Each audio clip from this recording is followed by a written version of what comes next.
Ce soir, les pinceaux. Je peins à l'acrylique ou à l'huile, je peins sur toile, quel pinceau choisir, quelle qualité, quelle forme, etc. Alors, premier principe, je peins sur toile, je choisis des manches longs. Le manche long, il va me permettre de travailler dans le détail, en le tenant comme ça, et puis de prendre un peu plus de recul par rapport à l'œuvre, quand je la peins, en le tenant par son extrémité. Voilà, ça c'est fait. Maintenant, prenons l'exemple d'une peinture à l'acrylique. Je peins à l'acrylique, quel pinceau choisir? Vous allez voir, c'est simple, il y a deux grands types de poils à retenir. Les poils synthétiques ou les poils en soie de porc. Vous oubliez tout le reste.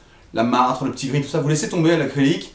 Vous retenez la soie de porc qui est bien nerveuse, et qui va permettre de travailler dans la matière, quasiment, presque comme au couteau. On peut aller très très loin avec la soie de porc, puis laisser des traces, avoir quelque chose d'assez nerveux.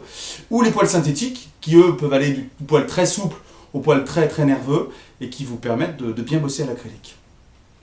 La couleur du poil synthétique, la couleur indique la dureté, la résistance. Les poils clairs sont doux et les poils foncés sont nerveux. Voilà, c'est comme ça.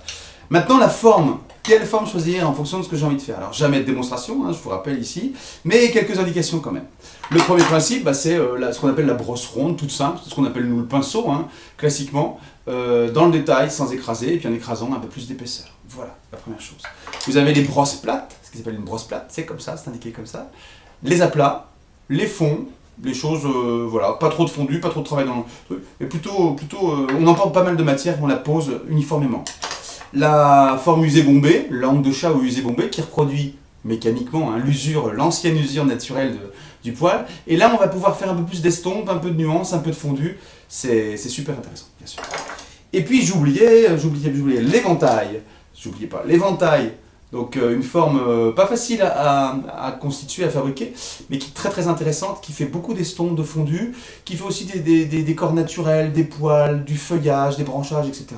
On peut bien bosser avec ça. Et puis bien sûr, le biseau, qu'on ne trouve qu'avec des poils synthétiques d'ailleurs, qui est une brosse biseautée qui permet d'être très très précis dans les séparations entre deux couleurs, entre deux aplats par exemple. C'est irremplaçable.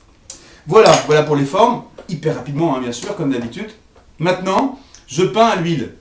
Alors à l'huile, les formes, on va avoir les mêmes principes. Maintenant, quelle qualité de poil je vais choisir?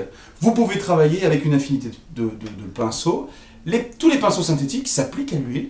Encore une fois, en fonction de votre sensibilité, de vos envies, vous allez prendre des poils doux ou des poils nerveux, avec de la résistance. La soie de porc s'applique bien sûr très classiquement et très facilement pour la peinture à l'huile. Et vous allez pouvoir aussi utiliser de la martre. La martre est très très douce, mais elle a des mémoires de forme, donc en fonction même, elle va pouvoir reprendre sa forme initiale et bien accompagner votre travail et votre geste.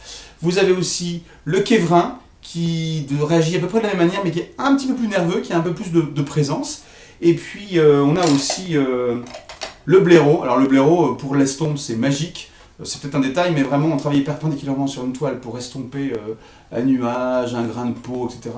C'est vraiment magique. Voilà à peu près les qualités. À l'huile, la palette est un peu plus large, encore une fois, qu'à l'acrylique, où vous devez rester sur des pinceaux qui résistent un peu plus dans le temps.